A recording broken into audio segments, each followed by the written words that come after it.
Olá, bem-vindos a mais um programa Fechamento. Esta semana que começou com mais um mega vazamento de dados de contas de políticos, celebridades, empresários em paraísos fiscais, um grande vazamento que atingiu, assim, que na verdade revelou contas offshore, empresas offshore de vários nomes, como Tony Blair, ex-primeiro-ministro da Inglaterra, Vladimir Putin, Sebastião Pinheira, Chati, Ringo Starr. E no Brasil, a gente teve também, ficou sabendo que tanto o ministro da Economia, Paulo Guedes, quanto o presidente do Banco Central, Roberto Campos Neto, também detém essas empresas offshore fora do Brasil. E, obviamente, hoje eles ficaram um pouco mais ricos, dado que o dólar fechou a 5,51. É a quarta alta da semana, cada vez ficaram mais ricos em reais, na verdade, né? Eles têm lá um montante em dólar, cada vez que o dólar sobe, para desespero da maioria da população, não para eles que se saíram muito bem nessa situação. A semana começou assim e está terminando hoje também com um dia também agitado na CPI. A gente teve dois depoimentos muito significativos. Um de um ex-médico da Prevent Senior, estagiária, espiã no Supremo Tribunal Federal.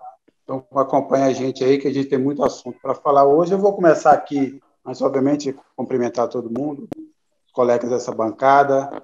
Rodrigo Martins. Rodrigo, boa noite. Olá, pessoal, boa noite. Thaís de Oliveira. Thaís. Oi, Sérgio, boa noite aos colegas. André Barrocal, de Brasília. André. Olá, Sérgio, Rodrigo, Thaís, Maurício e a todos que nos assistem. E do Rio de Janeiro, Maurício Tuzvol. Maurício. Olá, Sérgio. Olá a todos que nos acompanham, os colegas. Eu vou começar, Thaís, justamente, vamos assim, começar pelo fim, começar pelos acontecimentos de hoje. A gente teve esses dois depoimentos aí, de um ex-médico e de um paciente, um ex-associado da Prevent Senior.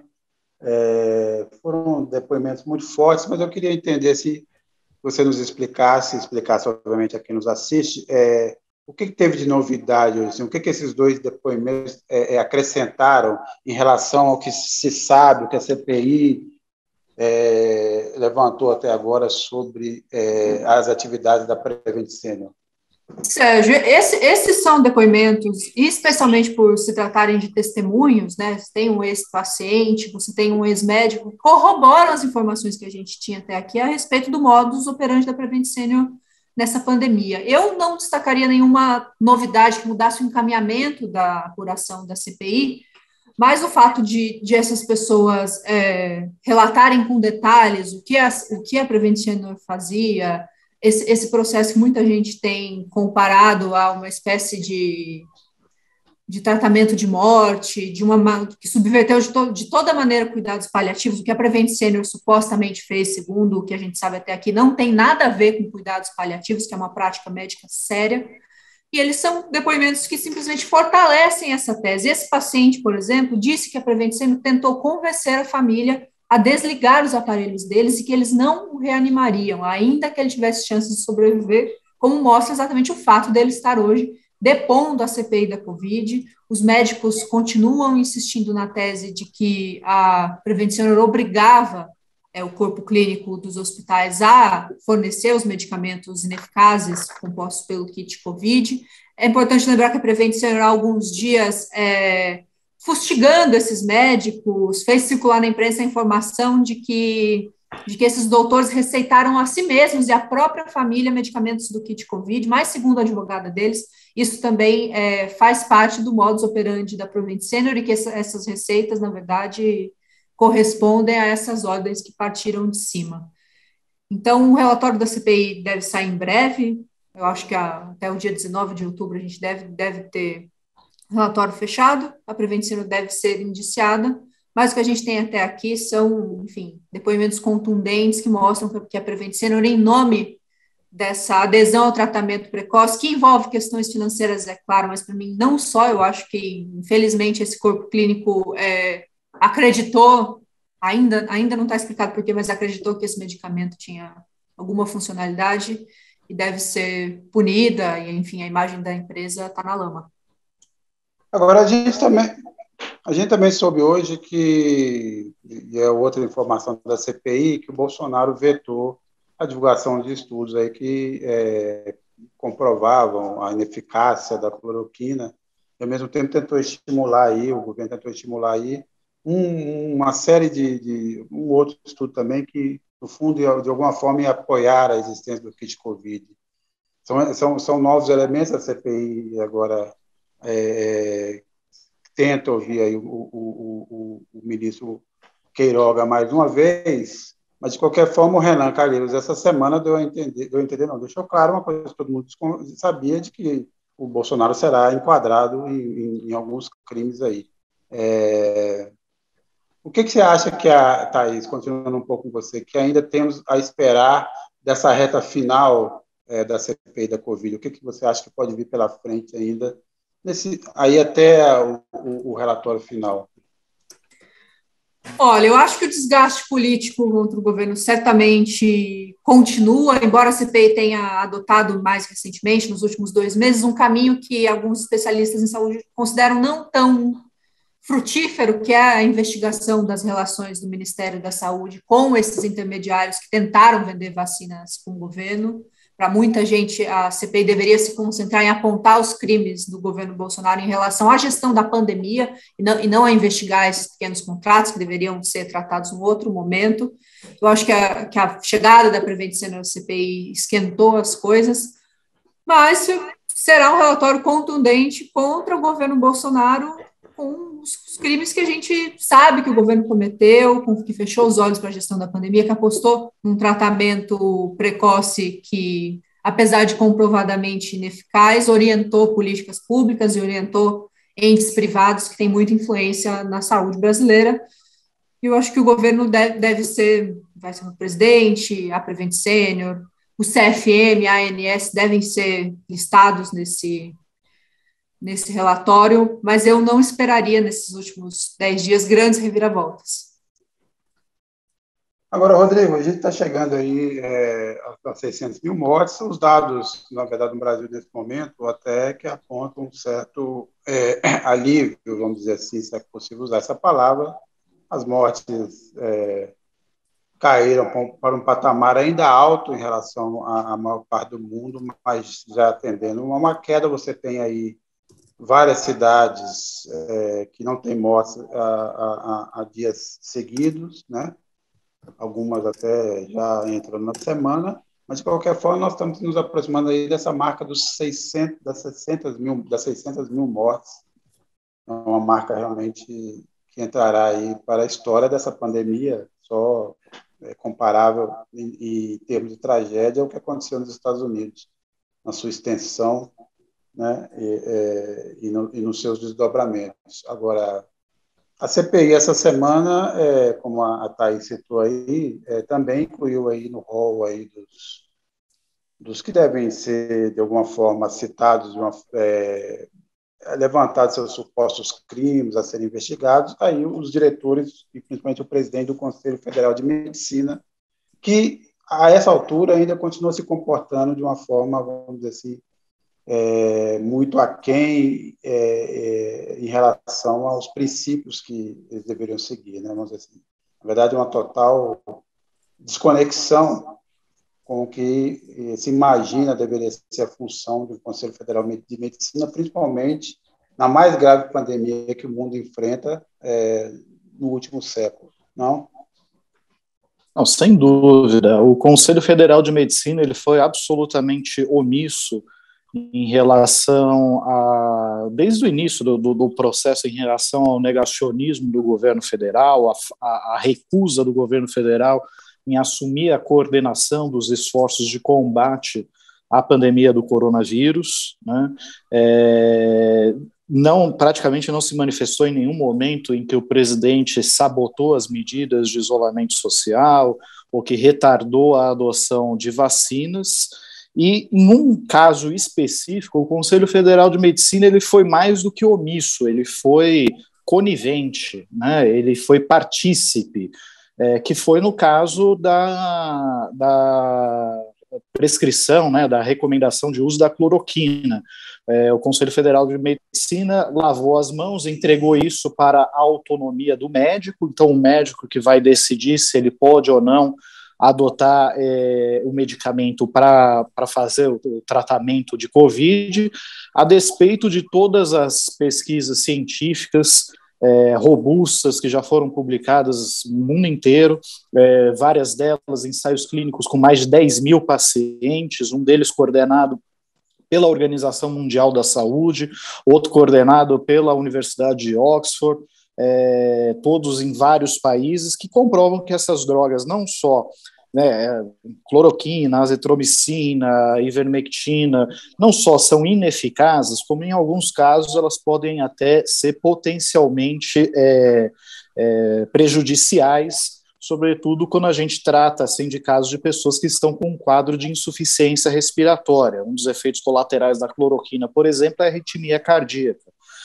Ter uma arritmia cardíaca é uma coisa para uma pessoa que está em condições clínicas normais, mas uma pessoa que está entubada com insuficiência respiratória pode ser um efeito potencialmente grave. E o Conselho Federal de Medicina ele lavou as mãos em relação a isso. Então, o que me surpreende, na verdade, é que a CPI da pandemia, acho que o Barrocal até mencionou isso na semana passada, ainda não convocou ninguém do Conselho Federal de Medicina para prestar esclarecimento e explicar o porquê que eles tomaram essa decisão. Eu gostaria só de lembrar um caso que acho que é emblemático, né, porque no início da pandemia houve um médico francês chamado Raul Didier, que foi um dos primeiros a apresentar os resultados positivos da cloroquina. A partir de ensaios que foram feitos em laboratórios, e depois ele fez alguns estudos com pacientes. Só que eram estudos que foram imediatamente contestados pela comunidade científica porque não havia grupo de controle. Ou seja, ele ministrava a droga em alguns pacientes e dizia que aqueles pacientes tinham melhorado, logo a droga funcionava, mas ele não tinha um grupo de outros pacientes que não receberam a droga para comparar e ver se os pacientes melhoraram por causa da droga ou não. Esses estudos eles foram imediatamente questionados.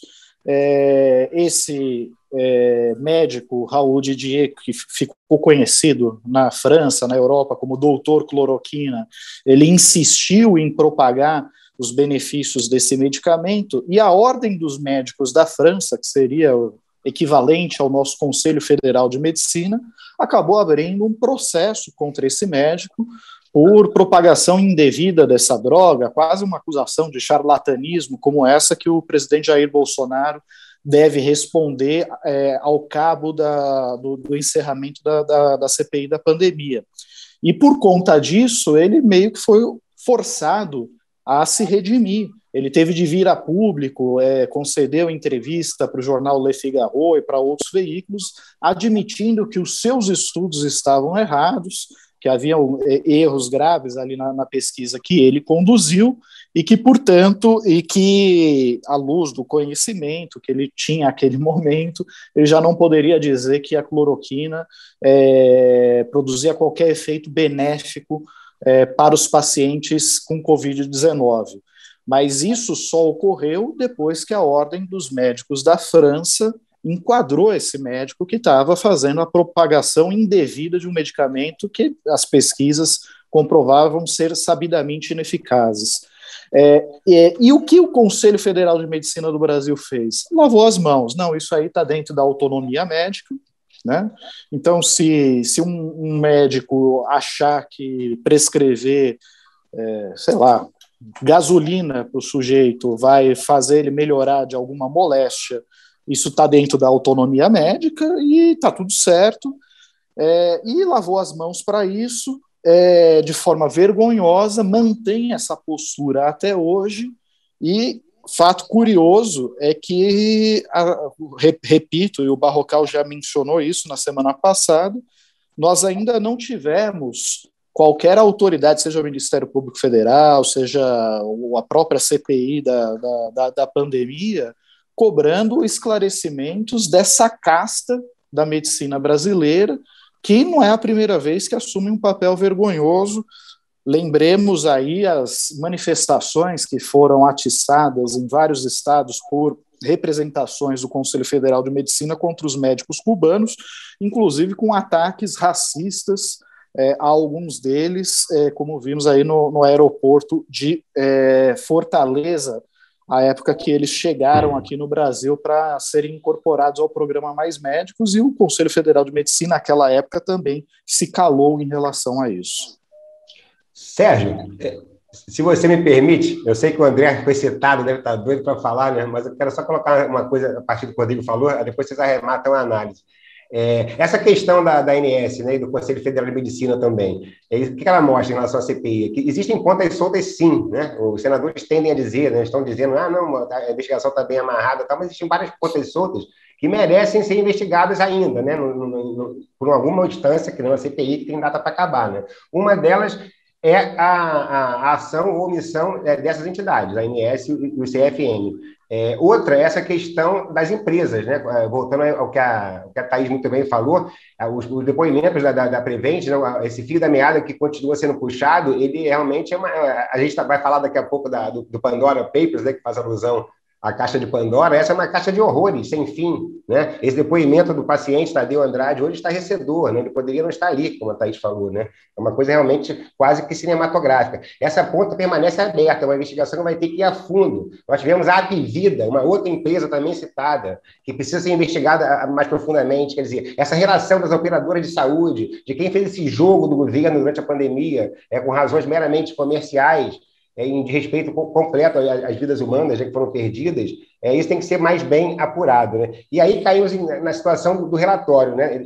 A data final está no limite dia 20, deve ser entregue de 18 ou 19, né? Como a Thaís falou também, mas o que acontece agora é uma divergência, um debate interno muito grande entre os senadores em relação ao teor desse relatório, né? O Renan já está apresentando aos demais, sobretudo os senadores que compõem o G7, né? Ele está apresentando o documento, já está sendo debatido, mas, na verdade, há quem diga, né? Esse assunto já tocou nele na semana passada, há quem diga que esse relatório pode sair muito político, ou melhor dizendo, político demais e técnico de menos.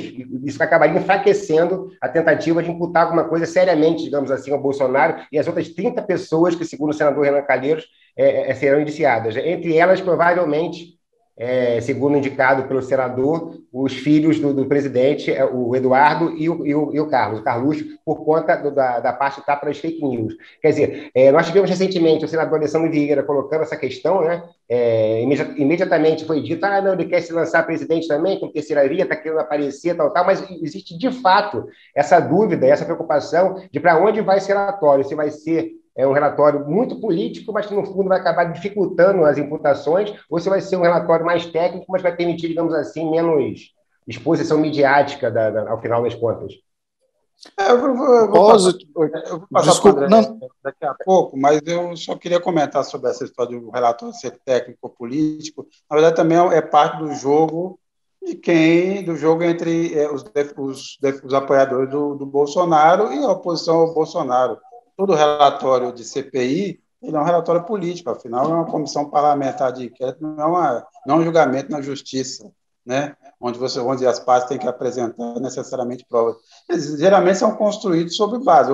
O Renan provavelmente fará um relatório, se ele imputar crimes ao Bolsonaro, ele vai, obviamente, buscar uma fundamentação técnica para essa história. Ele não vai simplesmente acusar, vai indicar, provavelmente, os termos constitucionais, legais, onde o Bolsonaro pode ser enquadrado por diversos crimes, não só o Bolsonaro, todos os demais envolvidos nessa história. Esse jogo é uma tentativa já, me parece, e aí depois eu vou passar a palavra para o Barrocal, do jogo que é um jogo também natural, né, entre defensores e oposição, entre base e oposição. É sempre assim, uma forma de tentar fazer com que aquilo pareça ou maior do que é ou menor do que é, mas é parte do jogo. Eu acho que, obviamente, ele tem que ter um componente político, porque foram decisões, inclusive decisões políticas, né? O Bolsonaro não é um médico, ele não tomou uma decisão técnica, ele tomou decisões políticas que influenciaram quer dizer, na verdade, não só influenciaram, como foram determinantes no tamanho da tragédia que o Brasil viveu. Então, para mim, isso faz parte do jogo, mas eu também, obviamente, queria ouvir o Barrocal a respeito. Primeiro, o calendário dessa reta final da CPI. Hoje foi o último dia de depoimentos na CPI, depoimentos, então, de um médico da Prevent Senior e de um paciente da operadora de plano de saúde. Na semana que vem, uma semana mais curta no Congresso, em razão do feriado do dia 12, terça-feira, o relator da CPI, Renan Calheiros, vai se dedicar a confeccionar o seu relatório final. E a entrega desse texto, esse relatório final, está prevista para o dia 19 de outubro, e a votação desse texto, está já marcada pelo presidente da CPI, Omar Aziz, para o dia 20. Agora há pouco, o vice-presidente da comissão, Randolfo Rodrigues, informou que um dia após a votação, portanto, no dia 21 de outubro, o relatório da CPI será entregue ao Procurador-Geral da República, Augusto Aras. No dia 26 de outubro, será entregue, juntamente com um pedido de impeachment, ao presidente da Câmara dos Deputados, Arthur Lira, e na semana seguinte, a última de outubro, vai ser distribuído para algumas unidades estaduais do Ministério Público, por exemplo, a Procuradoria-Geral do Estado de São Paulo.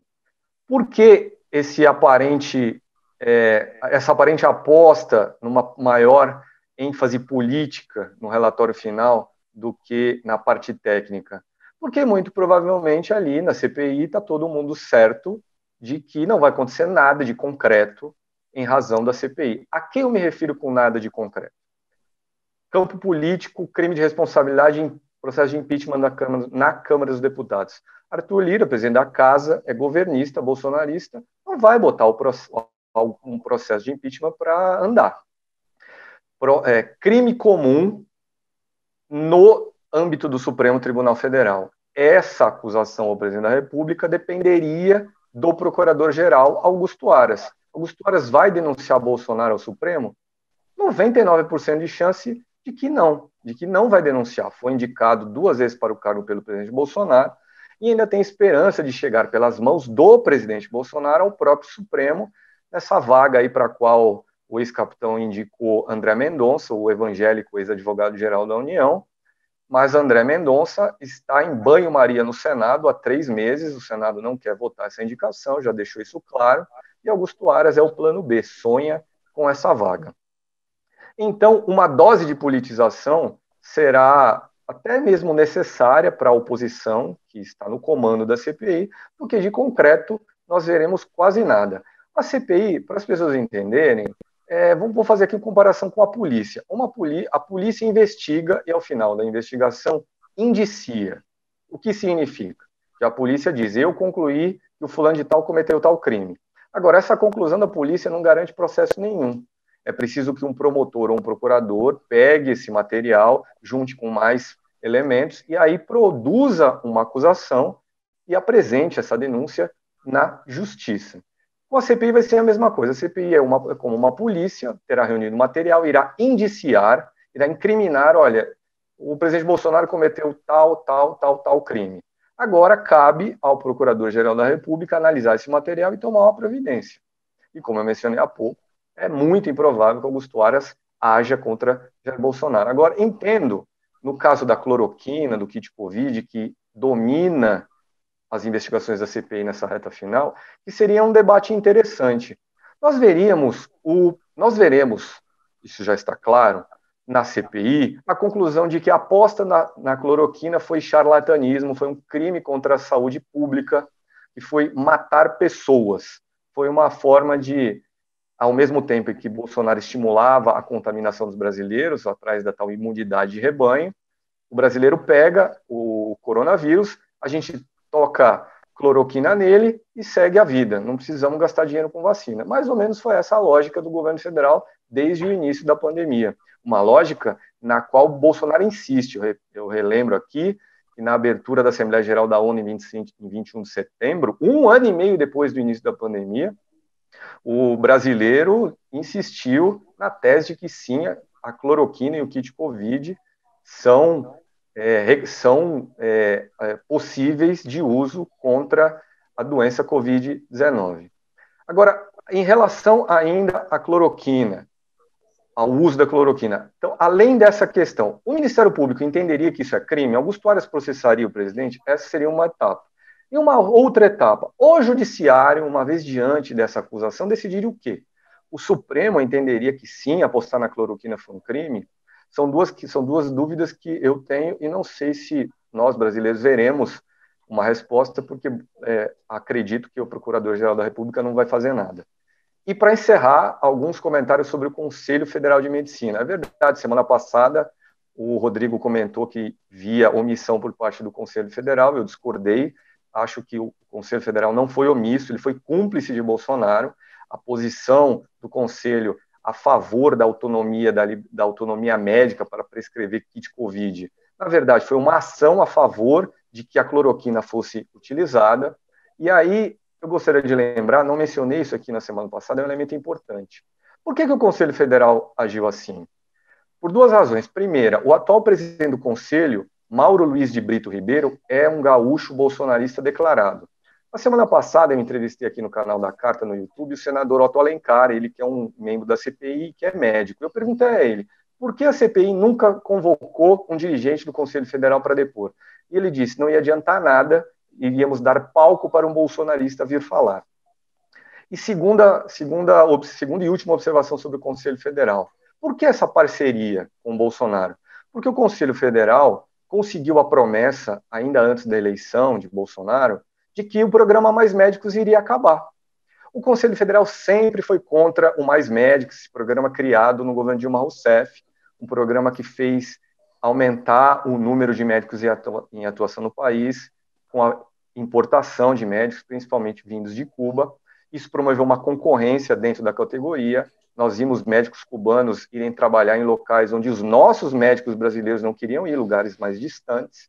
Então, havia o desejo de acabar com o programa Mais Médicos. Bolsonaro prometeu que ia fazer isso, e o Conselho Federal ficou feliz, ao menos a sua direção. É claro que isso tudo vale, é preciso fazer aqui ressaltar que não é possível generalizar. É evidente que existem médicos não bolsonarizados, e nós vimos um deles hoje, por exemplo, depondo na CPI da Covid. Talvez uma coisa que tenha faltado nessa investigação da CPI, e aí eu também pergunto a Thaís, tenha sido avançar nos interesses econômicos da cloroquina, porque não foi só uma questão de defesa, houve uma produção imensa do Exército, houve uma distribuição maciça de cloroquina e vários laboratórios tiveram aumentos expressivos de venda de cloroquina, não só para comprados por hospitais e planos de saúde, mas comprados por cidadãos que se convenceram que tomar esse remédio seria uma vantagem. Esse ponto acabou não ficando muito claro, né, nesses meios de apuração. Né? Sim, eu sinto que, embora no início, há uns 2 ou 3 meses, a CPI até enveredou por esse caminho, mas passou pela questão financeira muito en passant. Houve depoimentos, o dono da Apsen, né, o Renato Spalletti, se não me engano, depois da CPI, mas nenhuma informação relevante ficou daquilo. Mas eu sinto que, por outro lado, embora a gente tenha, assim, que faltam detalhes em relação a quem ganhou dinheiro com essa história, eu sinto que tudo que envolve a cloroquina, que envolve a desinformação em relação à Covid, o dinheiro, o follow the money não explica tudo, ele explica parte, claro, é importante, mas eu sinto que os atores desse teatro foram muito movidos por convicções, claro, por interesses políticos, mas por convicções de que aquele remédio funcionava, de que aquilo iria acabar com a pandemia, de que existia uma grande concertação mundial que envolvia a China, que envolve o Big Pharma, que envolve centenas de supostos poderosos para ter um Ocidente decaído contra uma doença que ninguém sabia que aconteceria. É muito importante lembrar que a cloroquina começou, todo esse barulho da cloroquina começou com uma troca de informações entre 2 sujeitos do mercado financeiro americano no Twitter. Isso chamou a atenção do Elon Musk, dono da Tesla, chamou a atenção do Donald Trump, e semanas depois estava na boca do Bolsonaro em discursos brasileiros. A partir daí, o governo brasileiro e a Prevent Senior, todo esse pessoal embarcou na tese da cloroquina. A cloroquina não prosperou da mesma maneira nos Estados Unidos, mas aqui se tornou um grande assunto, certamente, é óbvio que contribuiu para que a pandemia fosse a tragédia que ela foi até aqui no Brasil, 600 mil mortes. Mas você vê esse esquema se repetindo em vários países. A ivermectina, por exemplo, que começou aqui, hoje é um grande assunto, uma ameaça à saúde pública nos Estados Unidos, que tem vacinas, que teve uma vacinação rápida, mas que hoje não consegue convencer as pessoas a se vacinar, por conta dessa crença de que esse ou aquele remédio, um remédio barato, na verdade, vai curar a Covid-19, e o que as instituições, enfim, os governos querem é que você invista na vacina, no medicamento, enfim. A maneira com que a pandemia aconteceu é um terreno muito fértil para teorias conspiratórias, e nós somos governados por uma pessoa que se informa por WhatsApp, que se alimenta do tipo de informação que ele repassa para as pessoas no cercadinho, que repassa nos grupos. Então, eu não vejo esse Bolsonaro maquiavélico. É certo que muita gente ganhou dinheiro com a desinformação, ganhou dinheiro com essa história, mas eu não acho que o dinheiro explica tudo. Sérgio, posso ler aqui alguns comentários que a gente já recebeu ou não? Por favor. O Carlo D'Astoli diz: o CFM e os Conselhos Regionais de Medicina foram corresponsáveis pelo genocídio. A Márcia Lourenço Lima acredita que o relatório da CPI precisa ser preponderantemente técnico para não sugerir que seja um fla-flu de esquerda contra a direita. O Atílio dos Prazeres diz que a TV aberta está sentando em cima desse escândalo. Até quando vocês acham que isso vai adiantar? Mendel Barreto diz que a esperança de julgamento está na Holanda, aqui se referindo ao Tribunal Penal Internacional. E também o Carlos D'Ascoli fala assim: o MPF não vai fazer nada, o Tribunal Penal Internacional também não vai fazer nada, o STF não pode fazer nada. E aqui eu aproveito para responder o Carlos a minha opinião. Eu acho que o problema está justamente aí. A gente está sempre esperando que o MPF faça algo, que o Tribunal Penal Internacional de Haia faça algo, que o STF faça algo, mas está na hora também da população brasileira fazer algo, né? Ir para a rua, manifestar, mostrar sua insatisfação em relação a isso. Se as instituições não funcionam, que o povo vai à rua e cobre um posicionamento, né? Se nós temos um presidente da Câmara dos Deputados que se recusa a analisar 130 pedidos de impeachment, é só colocando gente na rua que a gente vai conseguir pressionar e fazer com que ele se mova. Se temos um procurador-geral da República que engaveta toda e qualquer investigação relacionada ao governo, é só se tiver gente na rua para que as pessoas se movam. Eu acho que também a população brasileira, em certa medida, é responsável por isso, porque fica de braços cruzados, sentado no conforto do lar, esperando que alguém faça alguma coisa, né? É isso aí. O avanço da CPI não foi o único problema, assim, não foi a única questão que atormentou o governo Bolsonaro nessa semana. Antes da gente discutir aqui o Pandora Papers, eu queria falar de uma decisão que o Alexandre de Moraes, ministro do Supremo Tribunal Federal, tomou hoje, que ele determinou que a Polícia Federal ouça o Bolsonaro em até 30 dias sobre aquele inquérito que, na verdade, marcou, vamos dizer assim, um divórcio entre o bolsonarismo e o humorismo e o lavajatismo. Aquela história que levou à saída do então ministro Sérgio Moro do governo, acusando o Bolsonaro de tentar interferir ou de desejar interferir na Polícia Federal para proteger os seus amigos, os seus filhos e tal.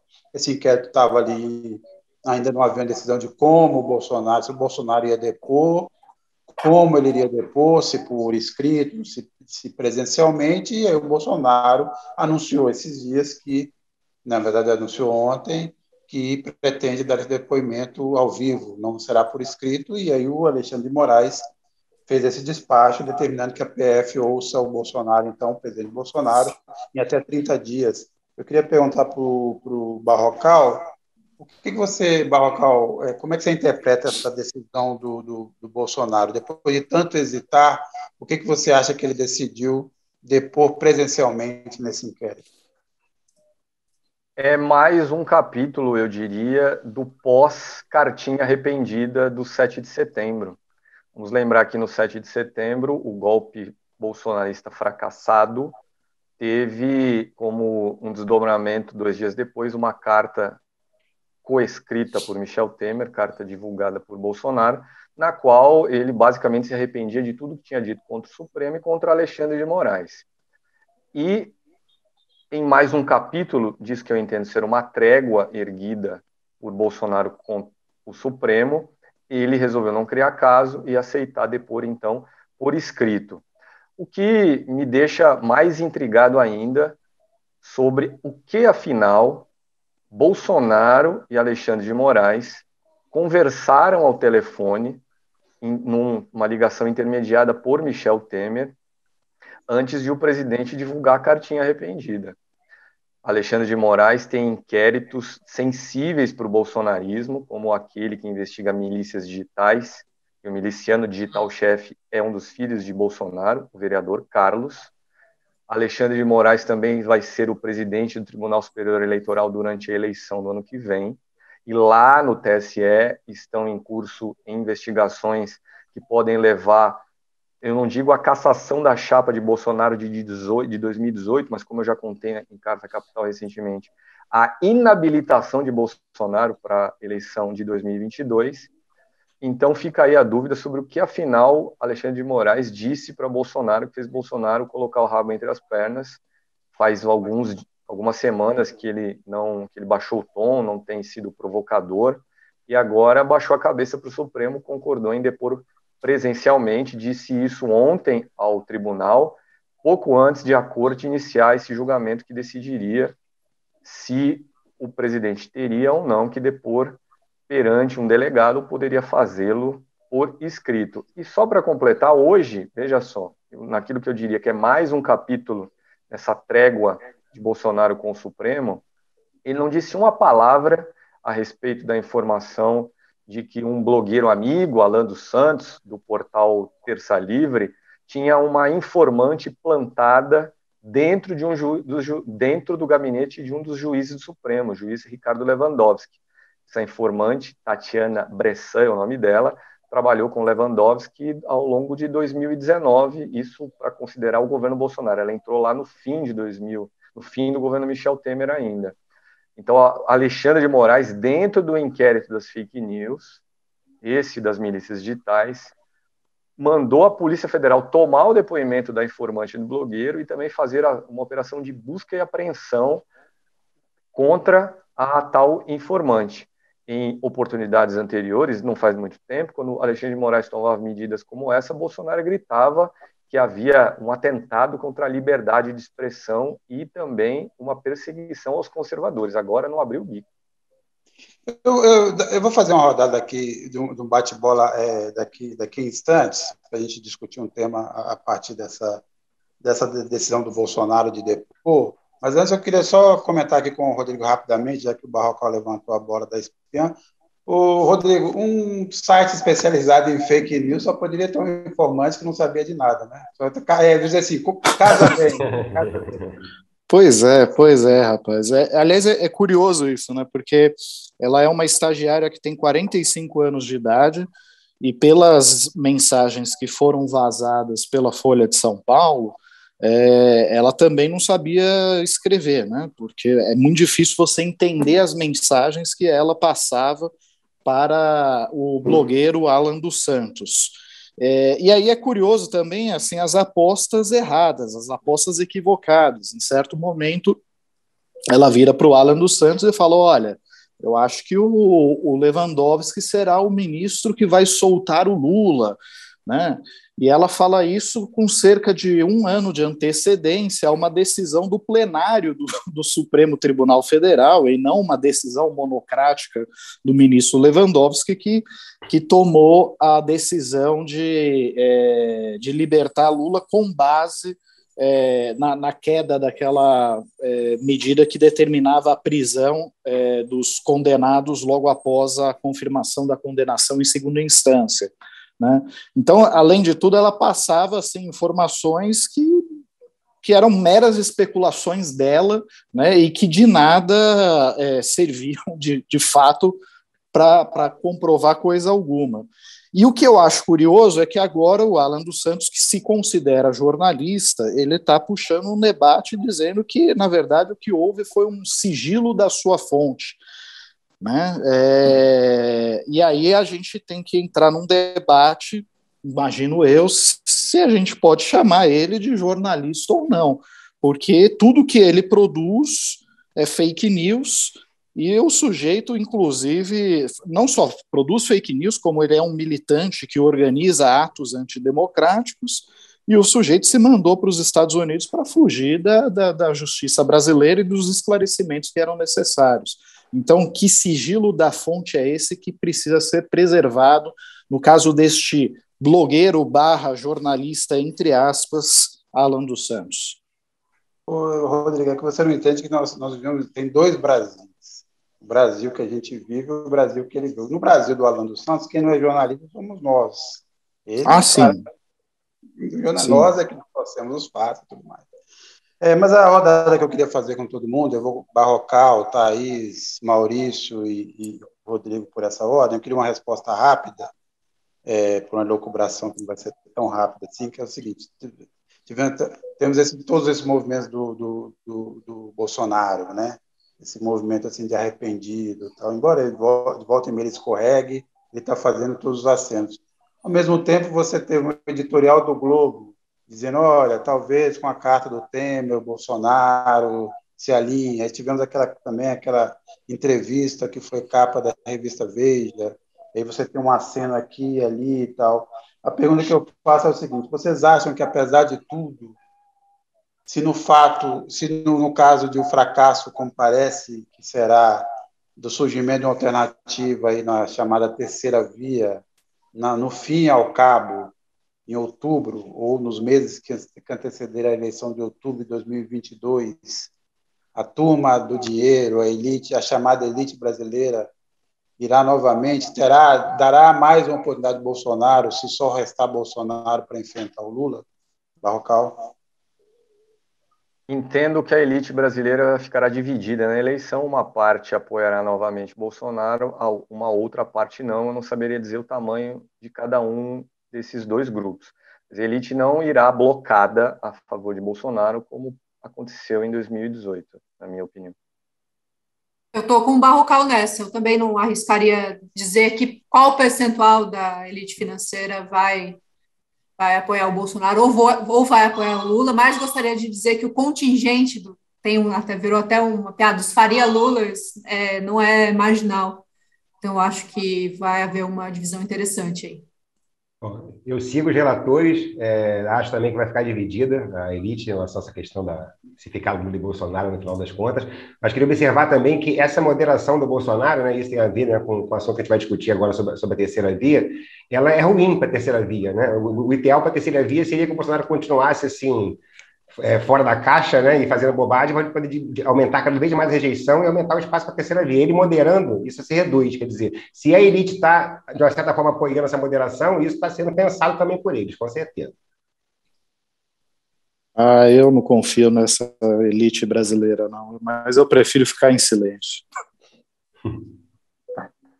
Certo. Bem, a gente teve aí, como eu disse no início, no final de semana, o Consórcio Internacional de Jornalistas Investigativos, que é um grupo que se espalha pelo mundo todo. Depois de 10 meses de investigação, tiveram acesso aí a uma quantidade enorme de dados sobre contas em paraísos fiscais de gente do mundo inteiro, políticos, empresários, celebridades.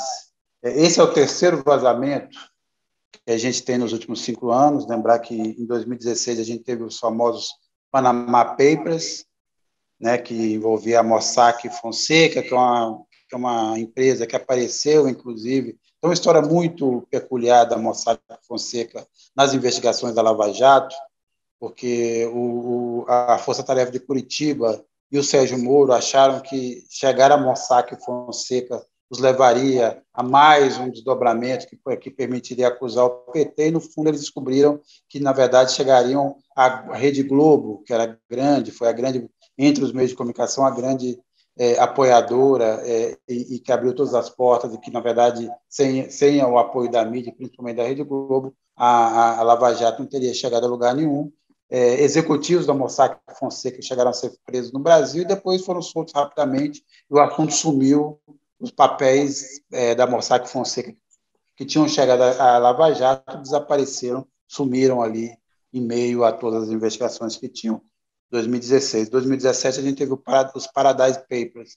No fundo é tudo uma grandes revelações sobre esse submundo, vamos dizer assim, esse submundo da circulação do dinheiro, que no fundo é um dos grandes responsáveis pela essa concentração de renda que a gente tem hoje. É um problema de muito mais de fundo, eu diria, né? A gente vai discutir aqui os problemas as questões específicas do Brasil, mas quando você olha essa leva de vazamentos, aí, esses 3 grandes vazamentos nos últimos 5 anos, você vê a profundidade dessa questão e de como ela, na verdade, é o grande nó hoje para a democracia e para as economias do mundo. Tanto que é uma discussão, não sei se será possível avançar, porque os interesses são muitos, mas nos Estados Unidos, até o Biden se associou a essa ideia, como na Europa, de você conseguir criar algum tipo de taxação internacional que justamente impeça que quem tem muito dinheiro leve esse montante para países ou ilhas ou protetorados que não cobram impostos, né, onde você esconde o dinheiro e onde se mistura de tudo. Há dinheiro legal, declarado a Receita em vários países, e há dinheiro dos piores crimes, do tráfico, da máfia, dos assassinatos e tal. E é interessante também notar nesse conjunto aqui que o Brasil é o 5º país com mais nomes identificados nessa última vazamento do Pandora Papers. A América Latina e esses países dos petrodólares ali do Oriente Médio sempre contribuíram com muitos milionários e bilionários que escondem seu dinheiro lá. Os 3 nomes aqui no Brasil que surgiram com mais proeminência nessa semana, 2, na verdade 3, todos com algum motivo assim, muito de serem revelados. 2 deles são integrantes do governo: Paulo Guedes, ministro da Economia, Roberto Campos Neto,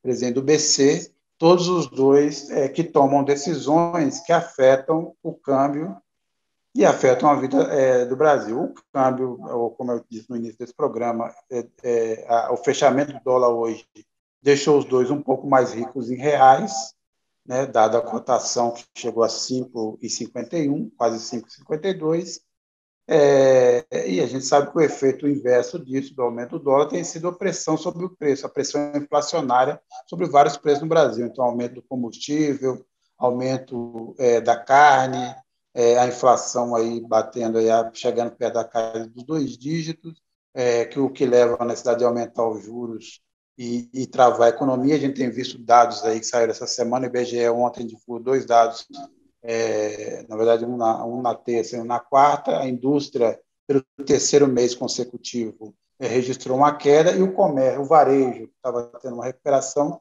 também apresentou uma retração, o que mostra que a economia brasileira, ao contrário do que o próprio Paulo Guedes estava dizendo, que estava bombando, na verdade, vive de novo um momento de muita incerteza.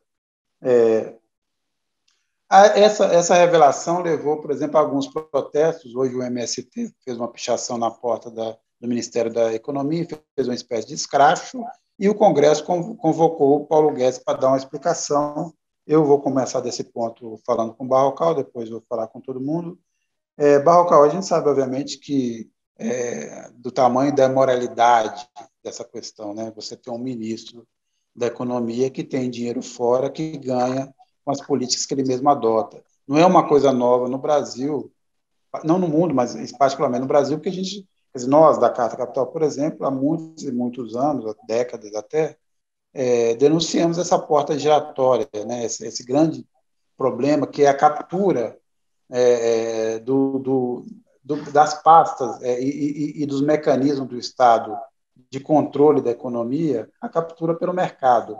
E a última captura foi a independência do Banco Central, E aí que é sempre a grande questão, você ficou independente em relação a quê? Você ficou independente em relação ao governo de plantão, mas ficou cada vez mais dependente dos interesses do mercado, porque normalmente essas diretorias do BC são compostas por egressos do mercado financeiro que usam todos os mecanismos legais e ilegais para ganhar mais e esconder o seu dinheiro. Mas a questão, depois de tudo isso, todo esse interlocutório que eu fiz aqui, é o seguinte: obviamente é mais um ponto de desgaste para o governo, a saída do Guedes, mas você acha que isso, por exemplo, afetará o Paulo Guedes e sua posição no governo? De que maneira? Você acha que isso, de alguma forma, pode enfraquecê-lo mais do que, em tese, ele está enfraquecido? Sim, Sérgio, foi muito sintomático que a Câmara dos Deputados tenha aprovado em plenário a convocação de Paulo Guedes. Veja bem, convocação. Convocação significa que ele não pode se recusar a ir. É só marcar uma data. A convocação de Paulo Guedes para prestar esclarecimentos. E essa aprovação foi por uma lavada, 310 votos a 142. O que isso significa? Qual a interpretação política desse fato?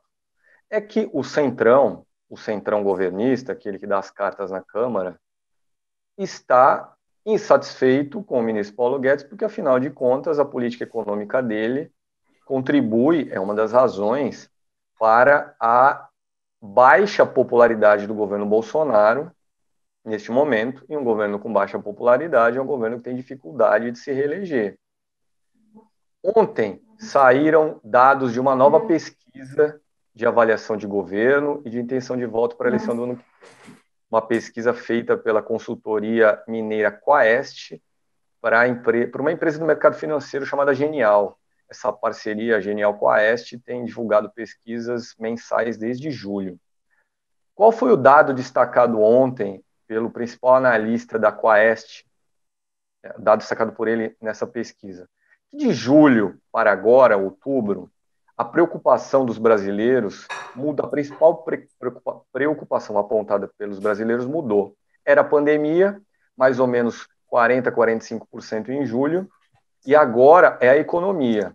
A economia em julho preocupava aí uns 25% dos brasileiros e preocupa agora 45%, por volta de 45% dos brasileiros. E essa é uma preocupação explicada pelo desemprego elevado, mas principalmente pela inflação elevada. Inflação, aliás, que amanhã terá o seu índice do mês de setembro divulgado pelo IBGE. E é quase certo que nós veremos que no acumulado de 12 meses a alta de preços bateu na casa de 2 dígitos.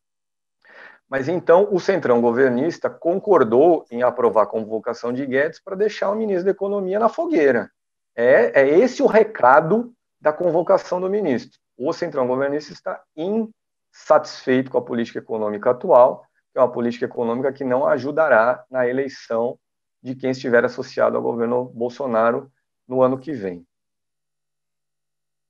Rodrigo, a gente teve também aí nessa lista, temos o próprio Roberto Campos Neto, que teve, vamos dizer assim, a justificativa dele aparentemente é um pouco mais consistente do que a do Bolsonaro. A gente teve também o indefectível, o sempre presente Luciano Hang, que também tem uma atuação um pouco mais complicada nessa história, não é isso?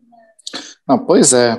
Eu até separei aqui alguns números, né, para passar. O Paulo Guedes, o nosso ministro da Economia, ele abriu uma empresa nas Ilhas Virgens Britânicas em setembro de 2014, um mês antes da reeleição de Dilma Rousseff. Aparentemente ele já estava preocupado aí com o Brasil pegar fogo com a reeleição da presidente Dilma, e ele constituiu essa empresa nas Ilhas Virgens Britânicas com um capital de 9 milhões e meio de dólares. À época, isso equivalia a 23 milhões de reais. Hoje, pela cotação que o Sérgio acabou de me passar, isso equivale a 52,5 milhões de reais. Ou seja, ele mais que dobrou o valor disso em reais. Lembremos que o Guedes é aquele sujeito que chegou a declarar que o aumento do dólar ele não era ruim, porque, afinal de contas, as empregadas domésticas estavam indo demais para a Disney, né? O presidente do Banco Central, ele tem uma desculpa um pouco mais robusta, por quê? Porque, apesar dele ter constituído também uma empresa num paraíso fiscal, no caso no Panamá, essa empresa ela acabou, movimentava valores menores, $1 milhão, né? Ela foi constituída há mais tempo e ele ficou pouco mais de 1 ano e meio com ela aberta enquanto presidente do Banco Central, mas acabou fechando essa empresa, né? É só por isso que é um pouco menos grave, mas por 1 ano e meio a empresa dele, com esse capital de $1 milhão, ficou aberta enquanto ele esteve no cargo como presidente do Banco Central. Tudo bem, é um investimento antigo, de 2004 e por aí vai, mas não deixa de ser imoral, porque, afinal de contas, o Banco Central é um dos principais responsáveis pela condução da política monetária do governo. Inclusive, influencia muito na questão do câmbio. Já o nosso empresário patriota, que adora desfilar por aí de terno, daqueles espalhafatosos ternos verde e amarelo, Luciano Hang, das lojas Havan, bem, ele constituiu uma empresa também nas Ilhas Virgens Britânicas, né? Na verdade, ele comprou uma empresa que eles chamam de empresa prateleira. O que é uma empresa prateleira? Eles abrem nesses paraísos fiscais uma série de empresas que ficam por um certo tempo sem operação, até que apareça alguém disposto a fazer negócios rápidos e compre a empresa para poder operá-la, né? Então, a empresa do Guedes, originalmente, ela foi aberta em outubro de 1900... A empresa do Guedes não, a empresa do Hang. Em outubro de 96, num outro paraíso fiscal, a ilha caribenha de São Cristóvão e Neves, né? E depois, em 99, ele comprou essa empresa prateleira, e levou para as Ilhas Virgens Britânicas a Abigail Worldwide, que constituiu ali um total de 117 foi o valor que ele foi acusado de... fugiu aqui 112,6 milhões de dólares. Então, essa empresa que ele constituiu tinha um saldo de 112,6 milhões de dólares em outubro de 2018, que era o equivalente à época a 416 milhões de reais, e hoje cerca de 600 milhões de reais, né?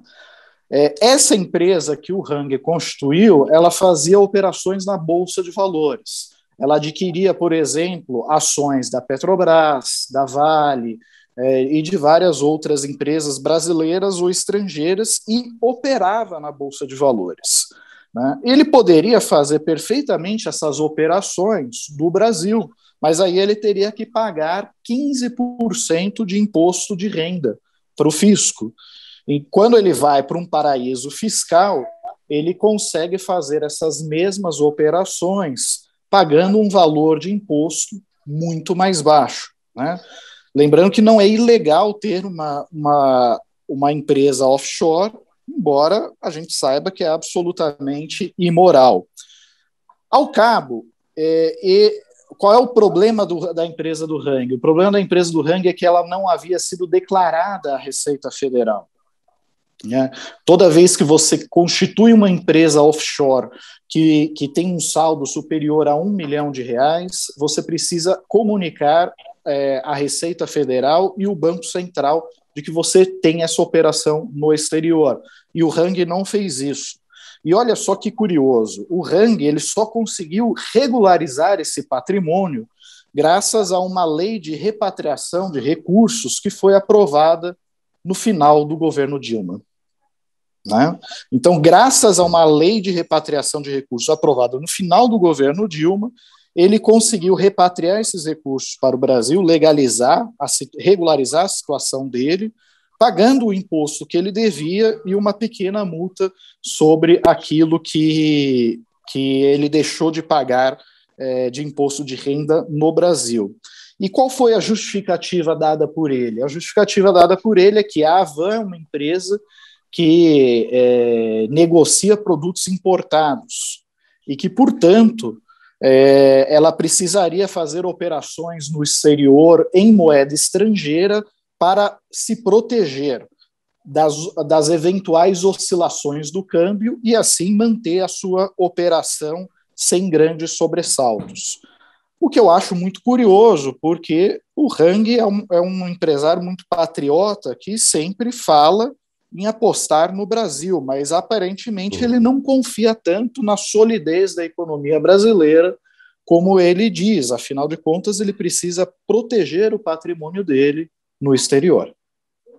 Lembrando, Rodrigo, primeiro que, obviamente, isso tudo é uma pataquada, porque a gente sabe que existem vários mecanismos. A gente, quem conhece, na verdade, quem conhece um pouco do mercado financeiro, sabe que existem vários mecanismos para manter o dinheiro fora. Primeiro, existem operações que você protege seu patrimônio nos mercados futuros, negociando papéis. Segundo, que tem regras de comércio exterior que permitem você manter ativos fora para justamente não sofrer com oscilação de câmbio.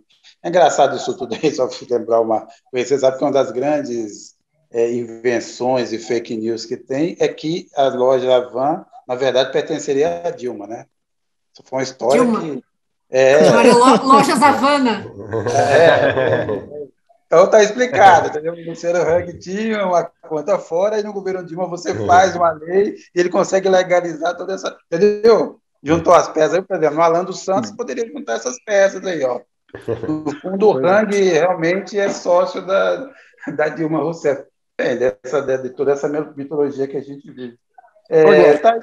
Tem um detalhe curioso também, Sérgio, que é o seguinte: essa offshore que o Hang constituiu nas Ilhas Virgens Britânicas, que ele comprou e levou para lá e tal, para operar ações, na verdade, ela foi constituída numa época em que as lojas Avan estavam sendo investigadas por sonegação fiscal. A acusação do Ministério Público à época era de que a empresa ela não emitia nota fiscal sobre todos os produtos que vendia, né? E isso resultou, mais adiante, em uma autuação de 117, uma multa de 117 milhões de reais da Receita Federal. Aí veio um refis e ele conseguiu parcelar isso em suaves prestações. Aparentemente levaria mais de um século para ele conseguir quitar essa dívida com o valor pequeno das prestações que concederam para ele. Mas no final das contas, a ação penal ela acabou extinta por uma decisão do Judiciário de Itajaí, que considerou a denúncia do Ministério Público de Santa Catarina inepta, né? Então ele acabou se safando completamente dessa acusação de sonegação fiscal por parte da Avan, né? E é curioso só essa coincidência de datas. Era no mesmo momento em que a Avan estava respondendo esse processo multimilionário no Brasil por sonegação fiscal, é que foi constituída essa empresa para proteger a empresa das oscilações do câmbio no Brasil, segundo as palavras do nosso patriota empresário. Agora, Maurício, me permite só duas observações, na verdade, rememorar fatos interessantes. A lei que o Rodrigo mencionou, que permitiu a repatriação de recursos para o Brasil, recursos estavam escondidos no exterior, uma lei aprovada ali no fim do governo de Dilma Rousseff. O ministro da Fazenda dela, na época, era Joaquim Levy, o neoliberal Joaquim Levy, depois foi o Nelson Barbosa, mais desenvolvimentista. Mas, em função dessa lei, foram trazidos de volta para o Brasil o equivalente a 50 bilhões de dólares aproximadamente. E quem esconde dinheiro no exterior não é pé de chinelo. É essa elite que agora há pouco a gente pensava se na próxima eleição vai se dividir ou vai entre Lula e Bolsonaro, se vai fechar com o Bolsonaro novamente. E uma segunda recordação histórica. A posse de uma conta no exterior, em paraíso fiscal, conta do tipo offshore, foi uma das razões para a cassação do então deputado e presidente da Câmara dos Deputados, Eduardo Cunha. Ele que foi presidente da Câmara dos Deputados na abertura do processo de impeachment contra Dilma Rousseff. Então, Eduardo Cunha, entre outros motivos, foi cassado porque tinha conta secreta no exterior e já havia mentido sobre isso para os pares, né, na Câmara dos Deputados. Muito bem, eu ia perguntar para o Maurício, na verdade, onde ele deposita todo esse salário milionário que ele ganha da carta, em qual paraíso fiscal? Pô, você não sabe, eu como já morei na Suíça, né, eu estudei lá, eu tenho conta, acho que até hoje lá no banco, eu tenho conta na Suíça, só que tem 50 centavos de saldo, né? Eu posso tentar alugar para algum político desse Denúncia. aí, de repente. Posso fazer uma conta estante dessa para alguém quiser. Não, mas falando sério, Sérgio, eu acho que, voltando à questão não, primeiro, essa questão de manter dinheiro em offshore e tudo mais, é um problema mundial, né? Nesse estágio aí do capitalismo que a gente está agora, dessa financiarização exacerbada, né? Nessa globalização financeira que a pessoa remete para cá, remete para lá, quantias bilionárias e lucra com isso, né? E leva a derrocada milhares, milhões de famílias também, de trabalhadores com isso, né? Isso é uma coisa que tem que ser analisada até mais profundamente, né? Mas voltando aqui à questão brasileira, né, em relação ao ministro Paulo Guedes, são duas coisas, né? O primeiro lado, no meu modo de ver, ele é da questão da responsabilização, né? Se ele é ministro da Economia, mantém um dinheiro no exterior e como ministro da Economia, ele dá declarações que influenciam diretamente no rendimento das suas próprias empresas, ele tem que pedir o boné.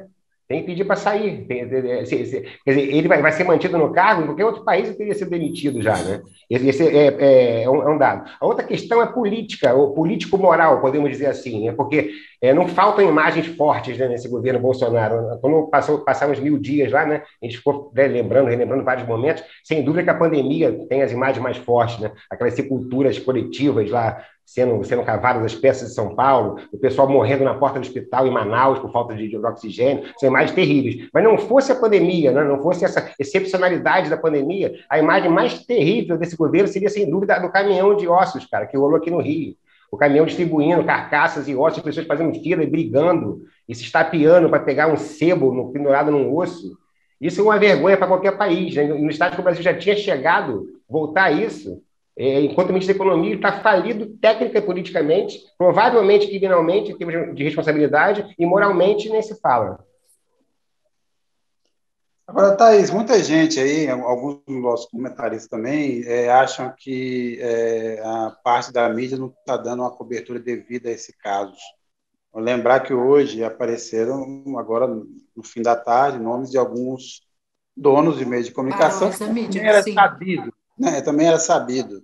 E vou citar um caso específico, é o caso da Editora Abril, cujos antigos proprietários são acusados de dar calote nos seus funcionários no pagamento das rescisões e de que deixaram a empresa endividada em 1,5 bilhão de reais, esse é o tamanho da dívida da Editora Abril, que foi à falência e foi comprada, adquirida aí, por 100 mil reais, numa operação até hoje não muito clara.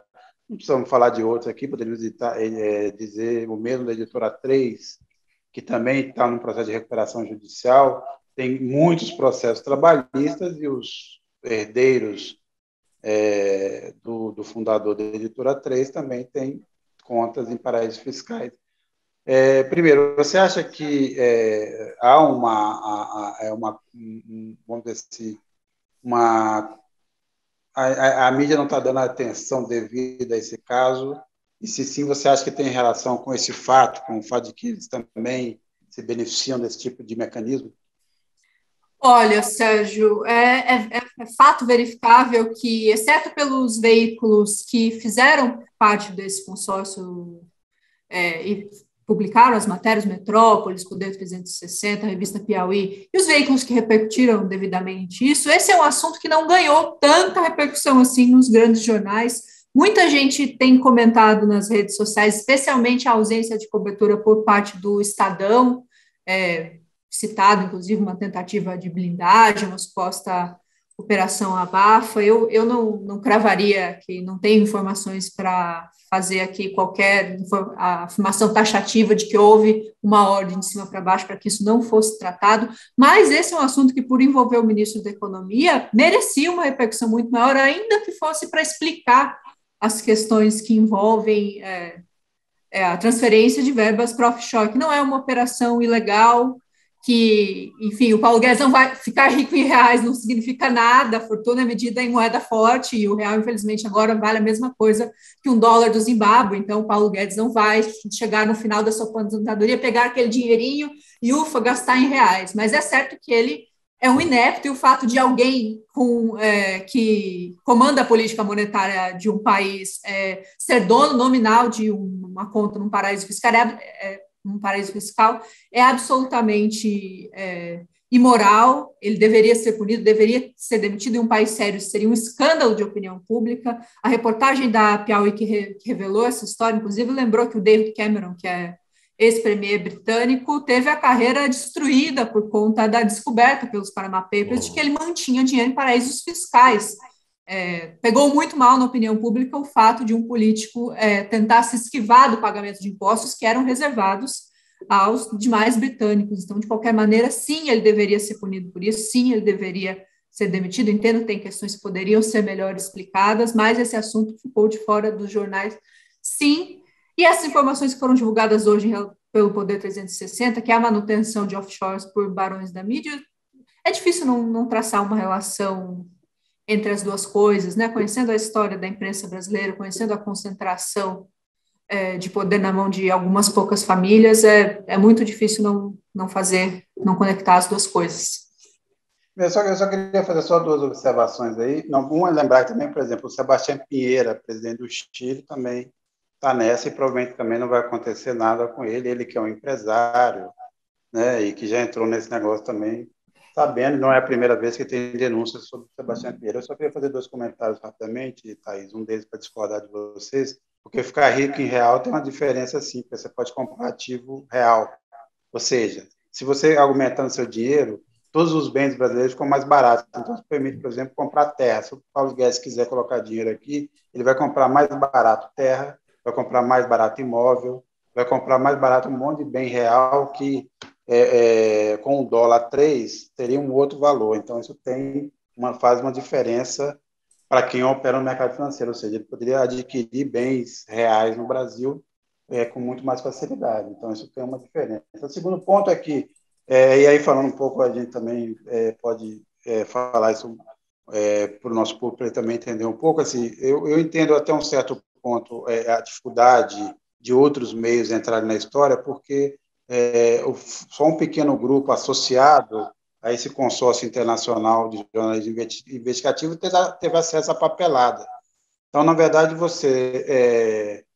todo mundo entra e discute esse assunto, mas sem ter a condição própria de checar se aquelas informações estão todas corretas. A gente acredita que todo mundo que esteve envolvido nessa história faz um bom jornalismo e fez a apuração correta. Todos os veículos que estão, nesse caso, no Brasil, têm um histórico de correção na maior parte das suas apurações, mas o fato é esse, dificulta para uma parte da mídia porque você não tem acesso, é comprar uma versão de alguém que disse que viu os papéis e que os papéis são assim e tal. Então, isso também tem uma certa limitação, só queria lembrar ao público também que isso não é que eu estou fazendo uma defesa, não. Eu acho que houve, em alguns casos, uma clara omissão, porque o pessoal tem teto de vidro mesmo, né? Então, isso é histórico. Vamos lembrar, se a gente voltar lá no Banestado, no fatídico Banestado, que era o Sérgio Moro, o juiz que cuidava disso, que deu uma CPI que acabou sendo engavetada por um grande acordo que envolveu, inclusive, o PT, que estava prestes a assumir tinha acabado de assumir o poder, estava ali para assumir o poder, na verdade, estava ali na bica. Ali naquela papelada dos Banestados, estava claro como é que funcionava esse negócio, e como a maior parte do sistema financeiro brasileiro e da elite brasileira usava o esquema de doleiros para fazer uma circulação desse dinheiro para esconder ele o máximo possível. não só esconder, fugir do imposto, mas esconder a quantidade, né? Ter ali, criar escaninhos onde você escondia, tirava da luz esse dinheiro, né? Então, tem uma quantidade de dinheiro fora do Brasil que nem o fisco, nem ninguém sabe exatamente qual é a dimensão desse dinheiro que tem fora. Esses 50 bilhões que voltaram naquela lei aprovada no governo Dilma obviamente, uma fração da fração disso tudo que circula por aí. Barrocal, você fez uma matéria essa semana sobre aí a movimentação no partido militar. Você pode explicar, mas eu vou explicar rapidamente. Tem uma tese crescente aí de que não é uma questão só das Forças Armadas estarem ligadas ao Bolsonaro. Existe, na verdade, um projeto político de uma parte do comando das Forças Armadas, que muitos especialistas dessa altura chamam de partido militar. Não vou me estender, não, e também vou pedir para você que fale um pouco dessa matéria, mas também não entregue aí para o pessoal poder comprar a revista e ler com prazer. Sérgio, o Partido Militar, na descrição de um coronel da reserva chamado Marcelo Pimentel de Souza, é formado por um grupo de generais, portanto, pelo Exército. O Exército é o líder do Partido Militar, não é a Força Aérea, não é a Marinha. E esse coronel descreve o agrupamento Verde-Oliva como um partido, por entender que esse mesmo agrupamento tem traços característicos de um partido convencional. Por exemplo, base eleitoral, ideologia, quadros, direção, projeto. E esse, digamos, partido militar foi fundado, é possível encarar assim os acontecimentos, ali no início do segundo governo de Dilma Rousseff, governo que seria interrompido pelo impeachment, e veio no embalo de uma insatisfação com a Comissão Nacional da Verdade, cujo relatório final foi apresentado em dezembro de 2014, fim do governo 1 de Dilma Rousseff. Uma comissão que trouxe de volta para a mesa de discussões a ditadura militar, seus crimes, seus torturadores, se incomodou muito o Exército na época. Havia também ali na virada de 2014 para 2015 a Operação Lava Jato, e isso reforçou um sentimento já existente contra o PT contra o PT, a esquerda em geral, dentro das Forças Armadas, uma visão de que se trata de uma linha política corrupta e que faz mal para o Brasil. Então, naquele momento, virada de Dilma para Temer, nós tivemos o início, o embrião do Partido Militar. E a fotografia daquilo que eu chamei na minha reportagem de Comitê Central do Partido Militar é uma reunião do Alto Comando do Exército de fevereiro de 2016. O Alto Comando do Exército é composto por todos os generais 4 estrelas. A patente de general tem 3 degraus e o último degrau é esse de 4 estrelas. Então, o alto comando é formado por aproximadamente 17 generais, 4 estrelas. E o curioso, e é isso que eu conto na minha reportagem, é que todos os 17 membros daquele alto comando do início de 2016 ocuparam ou ainda ocupam cargos públicos no Brasil. Houve uma infiltração do Partido Militar no Brasil. E não se trata de uma infiltração apenas a partir do governo Bolsonaro. Nós temos a ação do Partido Militar em governos estaduais. Um desses generais foi candidato a governador de Ceará pelo PSDB em 2018. O secretário de Segurança Pública de São Paulo, do governador João Dória, outro tucano, também é um general daquele alto comando de 2016. Então, não vou me estender aqui, eu conto em detalhes quem são todos esses personagens, mostro que no mês de abril de 2018, mês marcante de politização das Forças Armadas, foi quando o então comandante do Exército, o general Eduardo Vilas Boas, divulgou um tweet que, na prática, intimidava o Supremo Tribunal Federal para que a Corte não desse um habeas corpus ao ex-presidente Lula.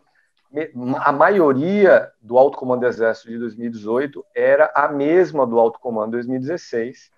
Então, na reportagem aqui, vou deixar esse aperitivo, eu mostro quem são esses personagens e mostre também como tem gente ali dentro do Partido Militar, como o general da reserva Carlos Alberto Santos Cruz, disposto a concorrer na eleição do ano que vem. Para quê? Qual o objetivo declarado? Impedir, nas palavras de Santos Cruz, que Bolsonaro politize e arraste as Forças Armadas para a eleição, como se elas já não tivessem metidas até o pescoço dentro da política, por conta própria e por interesses próprios. Bem, a editora de cultura Ana Paula Souza vai contar para a gente um pouco agora sobre a reportagem que abre a sessão nessa edição, que é sobre o arquiteto italiano Renzo Piano, que é o arquiteto mais renomado e maior arquiteto em atividade do mundo nesse momento. Então, eu queria pedir para a Ana Paula que contasse um pouco aí dessa reportagem. Ana Paula? Olá, boa noite a todos e todas. O Plural dessa semana, ele tem como matéria de abertura uma matéria de arquitetura sobre um arquiteto italiano chamado Renzo Piano, que é considerado o maior arquiteto vivo, e ele fez o Museu da Academia de Artes e Ciências de Hollywood, que é a academia do Oscar, e esse museu foi inaugurado em Los Angeles na semana passada. E a gente aproveita essa inauguração para contar um pouco da trajetória desse arquiteto nascido em Gênova. Além da reportagem, tem também um texto escrito pelo Mino Carta que fala sobre o Porto de Gênova, que é uma das obras super consagradas do Renzo Piano, que foi também o criador do Centro Georges Pompidou em Paris. Além disso, a gente tem uma reportagem sobre um grupo numa equipe de cinema norte-americana que está chegando ao Brasil na semana que vem em busca de uma cópia perdida do filme Soberba, do Orson Welles. Essa cópia teria supostamente ficado aqui no Brasil em 1942. Na verdade, todo mundo que pesquisa cinema tem certeza que essa cópia não está mais aqui, porque mesmo que tivesse ficado, já estaria destruída, já teria provavelmente pegado fogo, mas isso não impede um cineasta norte-americano de vir até o Brasil para tentar encontrar essa cópia e, obviamente, para fazer um documentário sobre essa busca. Rodrigo, o pessoal aí está perguntando aí, está curioso para saber o quanto é necessário ter de dinheiro para conseguir investir aí na Vila Quaquá, esse paraíso fiscal brasileiro. Olha, o Sidney Paixão já tinha perguntado aqui se a Vila Quaquá é um paraíso fiscal, então eu vou esclarecer. Embora a Vila Quaquá esteja localizado nos Alpes paulistanos, e seja um verdadeiro paraíso, ela não é um paraíso fiscal. Inclusive, vira e mexe, eu ando recebendo cartinhas da Receita Federal por conta de impostos atrasados. E eles cobram uma multa considerável. Tá certo. Mas então, dá a sua dica da semana aí. Olha, eu vou fazer o seguinte, eu vou ceder o meu espaço aqui para alguns comentários que passaram batidos ao longo do programa. A Terezinha Iracema dos Anjos, ela ficou chateada comigo porque eu falei que a população brasileira não faz nada, tal, e ela falou assim, não, estamos indo para as ruas sim, mas estamos sendo governados por criminosos muito bem guardados e blindados, forças armadas e polícias e tal. É verdade, Terezinha, a gente nunca pode generalizar, houve, assim, uma parcela expressiva da população brasileira que não se curva e está saindo às ruas para manifestar a sua insatisfação com esse estado de coisa. É mais um desabafo meu pelo fato de não ter mais gente nas ruas pressionando o Supremo, pressionando o Congresso para que tome medidas efetivas para impedir que o Brasil continue refém do governo que nós temos, que não precisa mais de muitos qualificativos. A Rita de Cássia, ela se referindo ao Alan dos Santos, ela fala, Alan dos Santos, jornalista, então eu sou Nobel em Física. E o Edson Pereira da Silva fala, se o Alan dos Santos for jornalista, eu sou astronauta. Edson não só é astronauta, como também ministro da Ciência e Tecnologia. Ora. Eu sou cosmonauta. O Senatore, ele fala, olha, imagine se essas contas achadas em offshore, em paraísos fiscais, fossem do Lula. Rapaz, eu não quero nem imaginar. E o Robson, lá no início do programa, ele falou, olha, também precisa comentar sobre o veto do Bolsonaro para a distribuição gratuita de absorventes para adolescentes e mulheres que não têm condições de comprá-lo, estudantes de escolas públicas, mulheres que vivem em situação de rua, em presídios. Realmente é mais uma vergonha deste governo que nós temos aí, que enfim, considera isso um gasto excessivo, né, um gasto complicado, né, assegurar absorvente para mulheres em condição de vulnerabilidade social é um gasto que o governo federal não consegue suportar.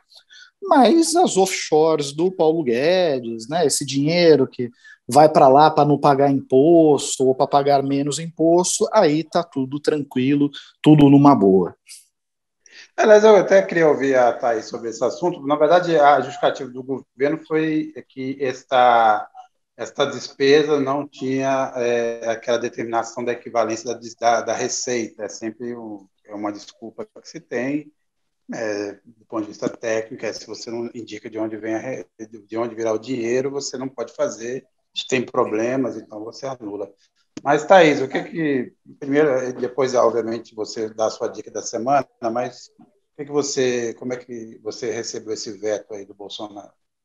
Olha, eu acho que, embora fosse uma posição esperada, dado o histórico de desprezo que o Bolsonaro mantém por tudo que envolva mulheres em qualquer escala, era uma posição já esperada, mas demonstra mais uma vez que esse governo não entende e não considera as questões que preocupam as mulheres como questões relevantes de saúde pública. Embora você tenha muito bem lembrado, Sérgio, que é preciso, sim, detalhar de onde viria o orçamento para cobrir esse projeto, quando você compara os custos de manter um projeto como esse por um ano, com outros custos de manutenção de outros temas caros ao governo, você nota que o dinheiro não é exatamente a questão.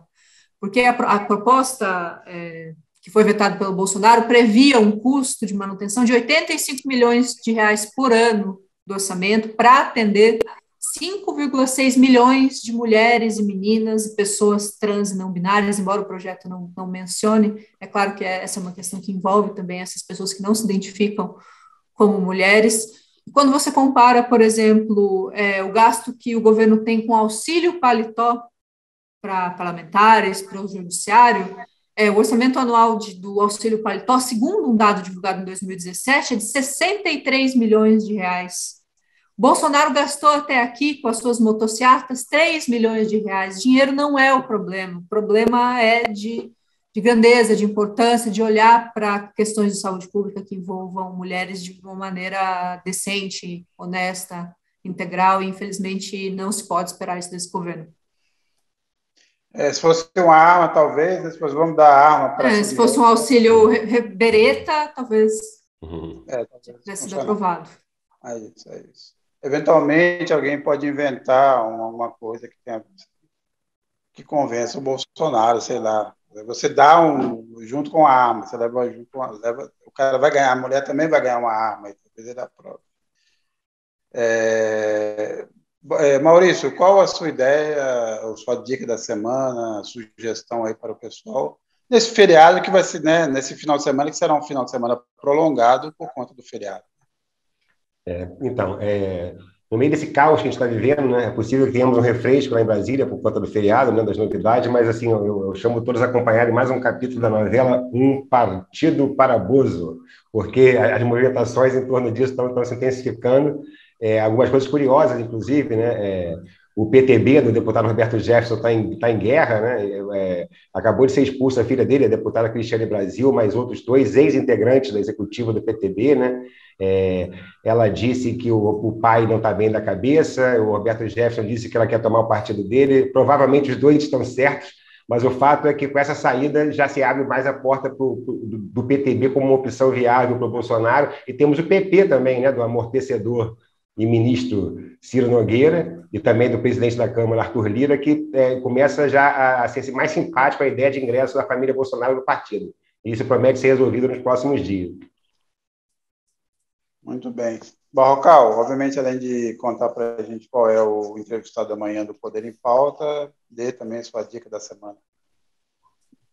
Amanhã, às 16 horas, aqui no canal de Carta Capital no YouTube, eu entrevisto Mauro Menezes. Ele é advogado, professor de Direito da UNB e foi presidente da Comissão de Ética Pública, o órgão da Presidência da República. Será uma entrevista sobre o caso Paulo Guedes, o caso Pandora Papers, porque existe, então, um código de conduta da alta administração que vetaria, né, a propriedade de investimentos no exterior por algumas autoridades, e quem deveria fazer cumprir esse regulamento é justamente a Comissão de Ética Pública. Então, vamos ver se, na opinião do Mauro Menezes, a comissão agiu bem ou mal, e afinal, o que significa esse caso Paulo Guedes. E para terminar, então, aqui, Sérgio, eu gostaria de falar sobre a presença do ex-presidente Lula aqui em Brasília essa semana. Ele veio no último domingo, se reuniu com governadores do partido, se reuniu com deputados e senadores petistas na segunda-feira, na terça-feira esteve com a direção do PSB, do PSOL e também do PROS. Ontem ele jantou com senadores do ex-MDB, né, do MDB, não só senadores, mas o ex-senador Eunício Oliveira foi o anfitrião do jantar. E nessa passagem aqui por Brasília, o ex-presidente disse, na reunião com os petistas particularmente, usou a seguinte linguagem, a seguinte imagem. Qual você acha que são os problemas do brasileiro hoje? O que o brasileiro quer? E ele próprio respondeu, o brasileiro quer emprego, salário melhor e acesso à educação. E isso me parece que será a linha mestra da sua futura e provável campanha presidencial no ano que vem. Nessa última quarta-feira, ontem, né, portanto, já mencionei uma pesquisa aí, a Genial Quaest, que mostrou o ex-presidente na dianteira para a eleição do ano que vem, mostrou que a economia tem sido um problema para a popularidade do governo Bolsonaro e, portanto, para as possibilidades eleitorais do presidente no ano que vem.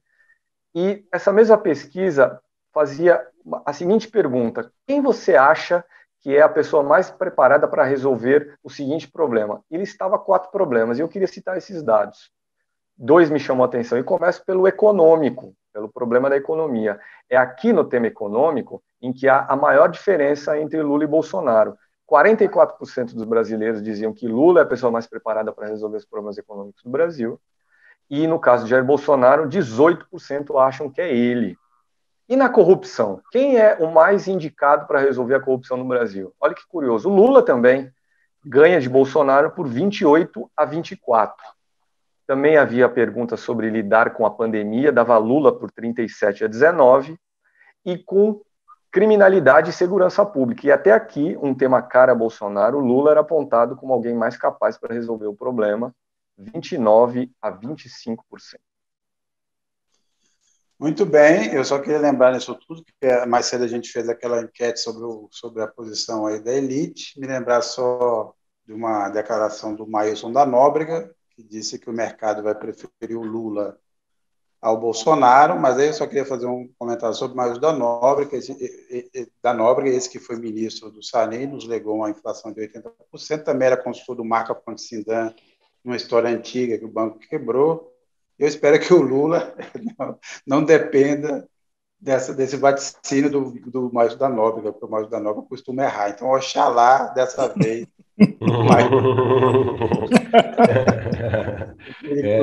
Eu, normalmente, se o Maílson da Nóbrega disse para vender, eu compro. Mas... Sérgio, eu esqueci de fazer a propaganda também. Amanhã, às 18 horas, no nosso programa Direto da Redação, eu e nosso colega Vitor Ohana vamos entrevistar o cientista político João Félix Júnior. Ele foi uma das pessoas que nos ajudaram a fazer a matéria de capa dessa semana, que é sobre a terceira via. A gente vai aprofundar algumas questões aí a respeito das dificuldades que a terceira via, ainda muito fragmentada e ainda sem contar seu espaço, está enfrentando aí para poder emplacar. Maravilha. Eu agradeço a todo mundo que nos acompanhou, desejo um bom final de semana, um bom feriado e até a próxima semana. Também agradeço a todos vocês que dividiram essa bancada e até a próxima. Tchau, Mas, tchau, pessoal, gente. bom fim de semana. Tchau.